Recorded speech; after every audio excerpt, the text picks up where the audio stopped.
Welcome to another edition of World Talks here on TVP World. I'm your host, Benjamin Lee, and please join me and my guests on this next interview. As Ukraine presses for deeper U.S. military support, a high-stakes meeting in Washington between President Zelensky and President Trump has revealed a new chapter in the war's diplomacy.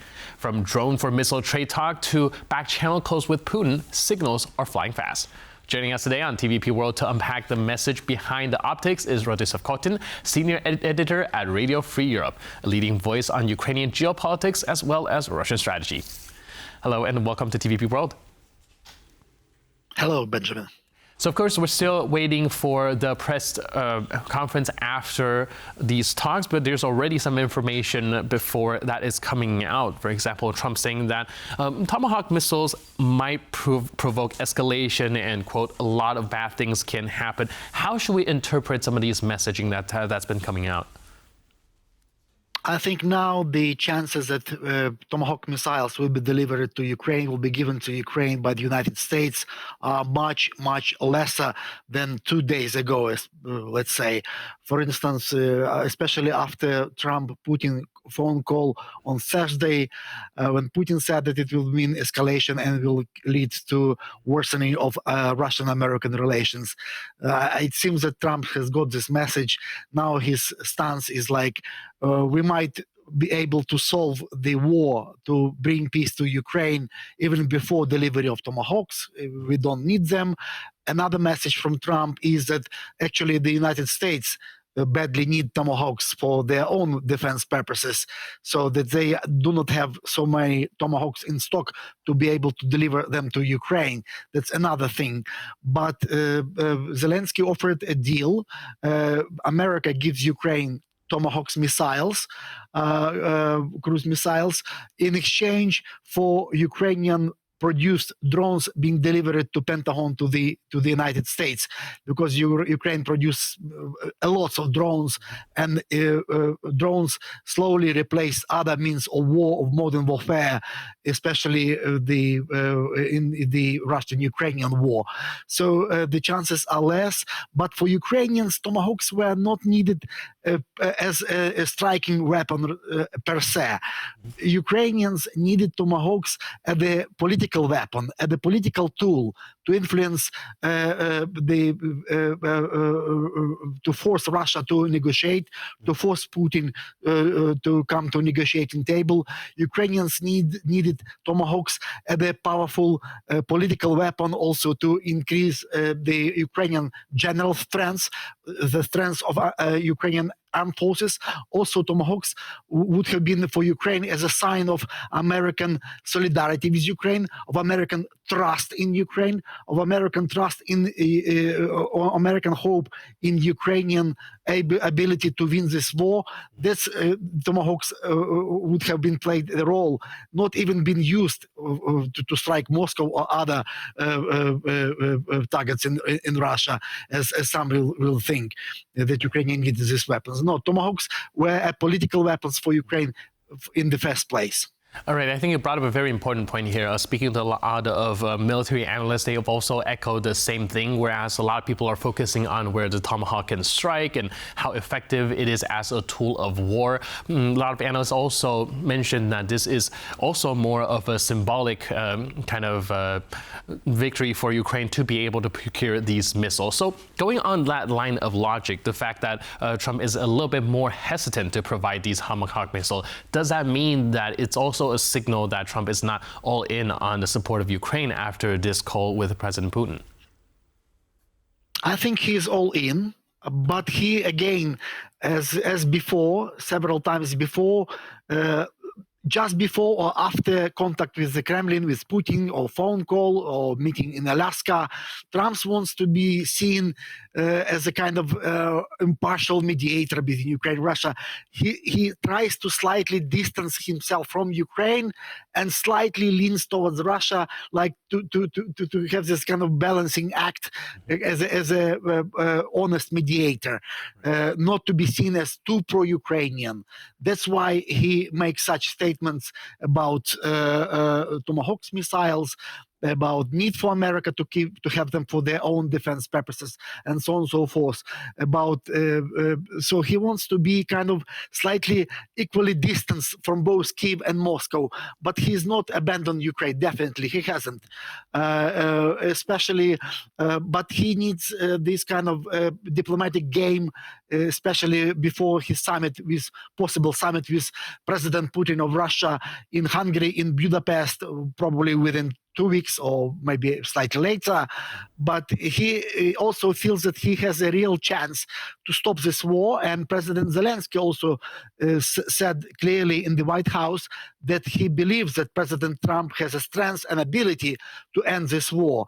And he praised President Trump's policy of kind of thinking about ending this war and trying to do at most to stop this war, which is proved to be the most difficult among many conflicts, which, according to Trump, he put an end to. But Ukrainian war is the most difficult one. And Trump also said that he thought that Putin would have been finished this war within 1 week, and Russia is now kind of stuck in mud in Ukraine. Russian tanks are there, kind of stuck. And he thinks that he thought about Russia quite highly, but now with more than 3.5 years of war, Russia indeed is a paper tiger, as Trump once described it. All right, like I said, Trump is also trying to make himself out as the great deal maker here, and perhaps this Tomahawk missile and the rhetoric behind it is also a negotiation tactic. Trump also spoke of things like pressure, leverage, space for negotiation. Do you think that this suggests that he has some sort of a peace roadmap in mind going into the discussion with President Putin? I think he wants to, his peace plan is like that, probably, to achieve first ceasefire, at least temporary ceasefire, and then we'll see. Kind of maybe not lasting peace straight away from day one. No, but at least ceasefire at the first stage, and then freeze the combat actions in eastern and southern Ukraine, stop Russian bombardments of Ukrainian civilians and cities and civilian infrastructure, especially energy infrastructure. Of course, Ukraine will probably, according to Trump, should stop also strikes, drone strikes and missile strikes against targets, oil targets and military targets on the Russian territory, kind of freeze the combat on the battlefields and also mutual strikes, and then possibly freeze the front line, and then start serious peace negotiations between Ukraine and Russia about kind of recovery of Ukrainian territorial integrity, slowly, gradually, of course, in a long term, kind of not immediately, but also he's thinking about, he understands the need for Ukraine to have security guarantees. And Zelensky mentioned security guarantees as well today in the White House. So there is understanding that security guarantees are badly needed by Ukraine to ensure that Russia will not come back, will not attack Ukraine again in the future. Right. Speaking of security guarantees, Zelensky did emphasize that during the meeting, and he didn't also walk back any NATO ambitions as well. But Trump, at the same time, hasn't really offered a lot of clarity when it comes to any sort of U.S. commitment. What does this uncertainty mean for Kyiv long-term defense outlook? And do you think that they will be able to settle on something that both find kind of mutually agreeable? You know, the Ukrainian leadership, Ukrainian nation, if you want, and the Ukrainian Western partners all agree that number one security guarantee for Ukraine are armed forces of Ukraine. Powerful, well-paid, well-trained, experienced, numerous, well-armed armed forces of Ukraine. That's security guarantee number one. Mm-hmm. Other things kind of are in addition to it. Of course, Ukraine wants to be a NATO member, but at the same time, we understand that Trump doesn't see Ukraine as a future NATO member, at least in the immediate future, in the short-term future. Maybe in the distance, we don't know, in many years, in several years, but not straight away. definitely. That's Trump's position on this issue. Other allies in NATO have different views, of course. Majority of NATO members wants to see Ukraine as a NATO member, but there are other security guarantees as well. Kind of constant supply of Ukraine of weapons, even during peace talks and during peacetime. Ukraine should be getting modern weapons. Ukraine should be able to produce its own weapons in big quantities. Other security guarantees also include possibly location of Western peacekeeping force in Ukraine, at least maybe in the part of the country which are far away from future frozen front line, and so on and so forth. Also, the EU membership, the membership in the European Union is also viewed by Ukraine as a security guarantee, and not a distant EU membership, but reachable within several years, and so on and so forth. There are different types of security guarantees, but again, number one security guarantee is a strong, powerful Ukrainian army. All right, last but not least, of course, with the Russia hybrid provocations taking place, as well as this peace narrative also gaining a lot of steam, do you think that Ukraine is at any sort of risk of being pushed into premature talks or accepting something that perhaps they don't find so favorable, but because of the whole big narrative going on, make them have to accept the deal kind of put on the table? I don't think that Ukraine will accept the imposed deal on it.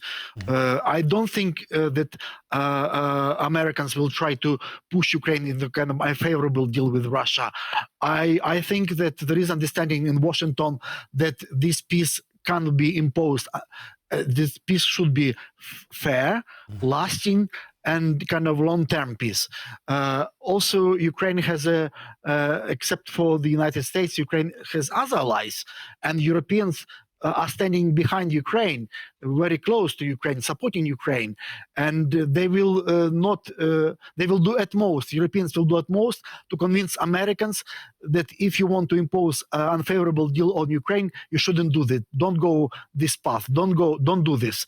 I think that Ukraine should value, and it values very much its alliance with Europe, with European nations, but also Americans won't abandon Ukraine, and I think Trump now, even before the possible Budapest summit, Trump is slightly different than before Alaska summit, and definitely Trump is very much different from Trump back in February or March, when he tried to be try